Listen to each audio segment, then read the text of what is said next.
Eh bien, salut tout le monde, j'espère que vous allez bien, c'est Kanensei. Aujourd'hui, on se retrouve pour une nouvelle vidéo, pour une théorie One Piece sur Ryokugyo, le dernier amiral qu'on n'a pas encore vu. J'avais déjà fait une théorie par le passé sur lui, mais je trouvais qu'il n'y avait pas assez d'idées, et je trouvais qu'il y avait trop de spéculations, pardon.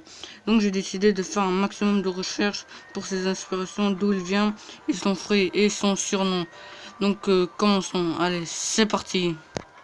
Commençons par les couleurs, les inspirations et les surnoms des amiraux qu'on connaît. Enfin, les amiraux qu'on connaît actuellement, pas les anciens.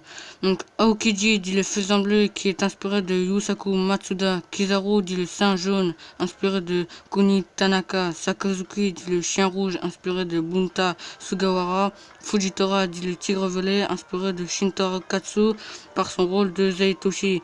Et Ryokugyo qui sera sûrement inspiré de Toshiro Mifune. Et je ne sais pas si vous avez vu le film Les 7 samouraïs, mais Toshiro Mifune est un acteur jouant dans ce film. Et c'est le 7e samouraï. Et quand Brook nous dit que le pays de Wa est fermé et même le gouvernement mondial n'ose pas s'approcher, et quand il le dit, on peut voir 6 samouraïs derrière lui. Mais je pense que Oda va s'inspirer des 7 samouraïs pour que ce sont les gardiens du shogun de Wano Kuni. Et comme je viens de le dire, quand Brook nous parle de Wano, on voit 6 samouraïs et je viens de dire que les gardiens du shogun sont les 7 samouraïs. Et tout à l'heure, je vous ai dit que Ryokugyo sera inspiré de Toshiro Mifune, qui est le 7e samouraï dans le film Les 7 samouraïs. Et je pense que Ryokugyo était l'ancien 7e samouraï de Wano Kuni. Et je pense qu'il est parti depuis qu'un nouveau shogun est arrivé. Dans ma vidéo sur les shoguns de Wano, je disais que Nagure était l'ancien shogun de Wano Kuni et que Shiki l'a détrôné et est parti de Wano, et que Ryokugyo, de par sa fierté, est parti car Shiki était un pirate et avait conclu une alliance avec Kaido, qui lui-même est un Yonko et un pirate, qui est parti à la recherche de Nagore, le trouvant pas car il était au royaume de Goa. Et je pense qu'il est parti avec Fujitora, mais j'en reparlerai dans une autre vidéo. Ensuite, avec Fujitora, il a profité de la conscription mondiale pendant l'ellipse pour devenir amiral, ou soit Akainu les a invités, car je pense qu'il vient de Wano, lui aussi, et qu'il est devenu amiral pour que tous les rois d'un pays qui se sont fait détrôner par un pirate reprennent leur place de roi. Je pense qu'il a la même vision que Fujitora et Smoker. Et on a un bon exemple avec Doflamingo qui a détrôné Riku ou Crocodile avec Cobra. Le but de Fujitora est de faire tomber les grands corsaires, car les grands corsaires profitent de leur titre de corsaire pour voler des pays. Et je pense que le but de Ryokugyo, et je pense que c'est que tous les rois qui se sont fait détrôner par des pirates reprennent leur place de roi. Je pense que c'est pour ça que Fujitora et Ryokugyo ont intégré la marine. Et je pense que c'est un sabreur et très puissant, au même niveau de Fujitora, je dirais. Voilà pour l'inspiration et pourquoi il a intégré la marine. Maintenant, passons à son apparence. Donc, comme pour tous les amiraux, je pense qu'il sera très grand, un peu comme la taille de Fujitora, 3 mètres environ. Et je pense qu'il aura un chignon, comme vous pouvez le voir dans sa silhouette quand Doflamingo fait son discours là. Et ben, on peut voir que euh, Ryokugyo, et ben, il est montré, enfin, on voit sa silhouette et on peut voir que ses cheveux, ils sont un peu longs. Et moi, je pense que c'est un chignon et que, comme Toshiro Mifune, il a un chignon lui aussi. Donc, je pense qu'il s'est vraiment inspiré du physique et de l'histoire de, enfin, entre guillemets, l'histoire de Toshiro Mifune dans les 7 samouraïs. Donc, je pense aussi qu'il aura un kimono, mais en dessous de son kimono, je pense qu'il aura un pantalon. Pas un pantalon comme Sakazuki ou Kizaru, non. Un pantalon, un jogging, quoi. Un peu comme Zoro, un pantalon à la Zoro. Donc, voilà pour son apparence. Et aussi, je pense qu'il aura un sabre, mais je pense pas que son sabre sera comme Fujitora. Je pense que ce sera un katana, vraiment, je sais pas quel type. Je sais pas, par exemple, les 21 lames noires ou un truc comme ça. Enfin, bref, je sais pas. Mais je pense que ce sera pas un sabre comme Fujitora. Je pense qu'il aura vraiment un sabre euh, traditionnel, enfin, un peu comme Ryoma, quoi. Parce que c'est, comme je l'ai dit, je pense que c'est un ancien, un des 7 samouraïs. Enfin, comme je l'ai dit, c'est un ancien gardien des 7 samouraïs de Wano Kuni.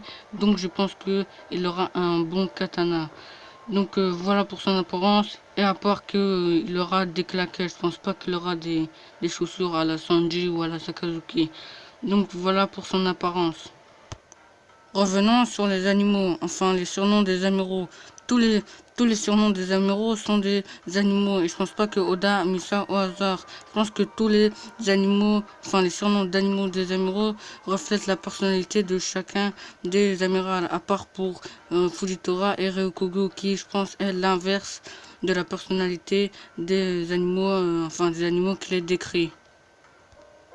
Kizaru a mangé le fruit de la lumière, mais il parle et agit lentement, et que son animal qui le décrit est le singe. Et on peut voir que Kizaru prend ses adversaires à la légère et a un petit côté moqueur, comme certains singes, comme le macaque ou le babouin ou le mandrill. Sakazuki a mangé le fruit du magma, mais a un cœur de glace et une personnalité très froide, pardon. Et son surnom de chien rouge.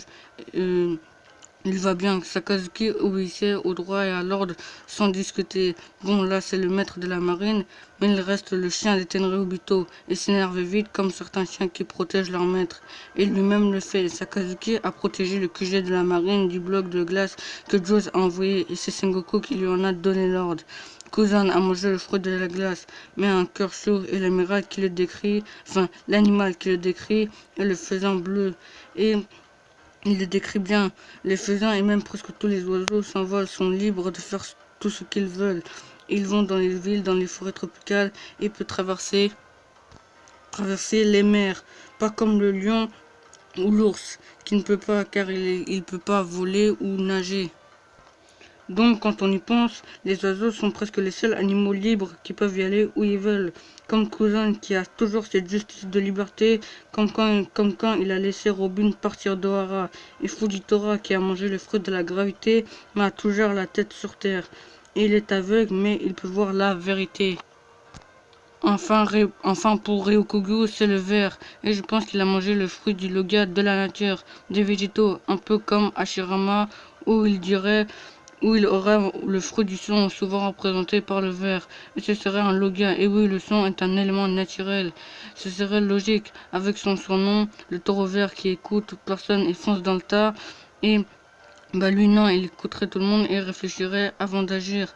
Mais j'opte plus pour le fruit du monde des végétaux. Alors on pourra avoir un amiral qui est calme, réfléchi avant d'agir et s'énerverait pratiquement jamais, à part quand il voit ou apprend qu'un pirate a détrôné le roi de son pays. Donc voilà pour sa personnalité et son fruit.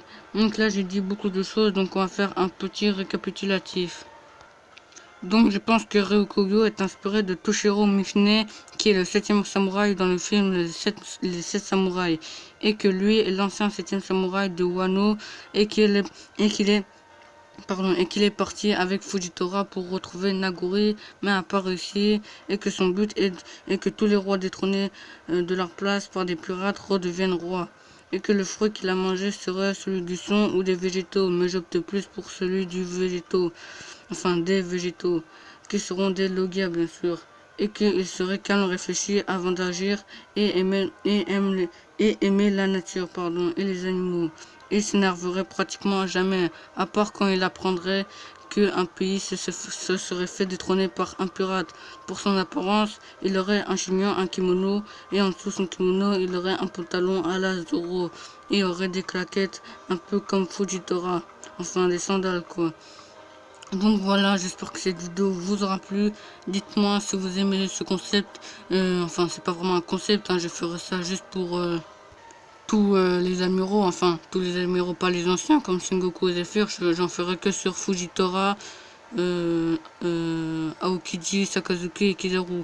Donc dites-moi si cette vidéo vous aura plu. Si vous pensez comme moi que maintenant que vous avez vu cette théorie que Ryukogu est l'ancien 7e samouraï de Wano. Et en ce qui concerne Fujitora, j'ai pas dit sa personnalité, enfin si, mais j'ai pas fait un clin d'œil à son animal qui est décrit, parce que je pense que Fujitora sera le prochain amiral que je vais faire, donc je vais pas trop spoiler pour Fujitora. Donc voilà, donc dites-moi si vous avez aimé la vidéo. On se dit à la prochaine. Allez, salut!